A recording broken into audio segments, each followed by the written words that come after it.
M23 yagaragaje abantu bazayobora nimara gufata Repubulika Iharanira Demokarasi ya Kongo, aho tugiye kubigarukaho tukagaragaza se ni bande muri iki kiganiro.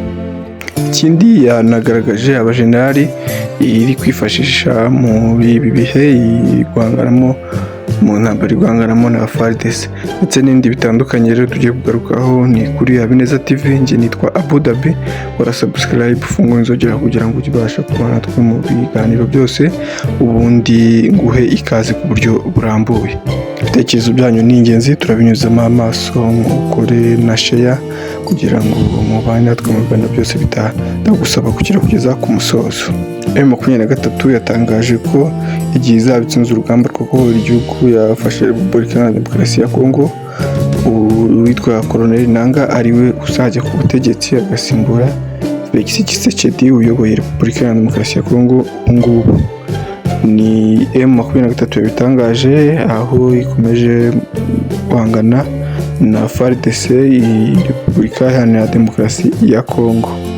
M23 kandi yatangaje ko General Makenga uyoboye M23 mwa ino minsi ari we uzaba umukuru w'ingabo za Repubulika Iharanira Demokarasi ya Kongo igihe bazaba bamaze gufata Repubulika Iharanira Demokarasi ya Kongo, izaba iyobowe n'uwitwa Colonel Nanga.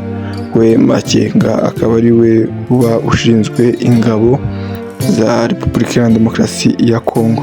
Ibi ni mu gihe bazaba bamaze gufata Repubulika Iharanira Demokarasi ya Kongo.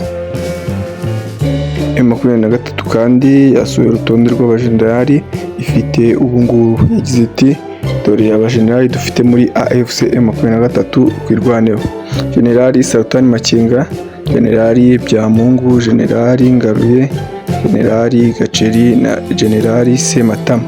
Aba bose ni abajenerali bagera kuri batanu M23 ifite ubu ngubu, nibo yatangaje. Dusoza twabura kubabwira ko M23 yagize iti nibwo mugiye kubona intambara, iminsi iri imbere ihatse byinshi, gusa murabizi ko tutajya dutsindwa. Kivu ni yacu none n'iteka ryose.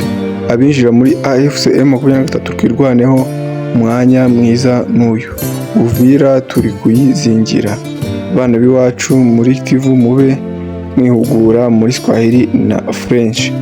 Ibi ni M23 yabitangaje ubwo yagarukaga ku buryo intambara igiye gukara mu minsi iri imbere nk'uko M23 yabitangaje. Rero twabanye muri iki kiganiro, nitwa Abu Dhabi, ndabashimiye, Imana ibahe imigisha, mukore subscribe, ndabakunda cyane.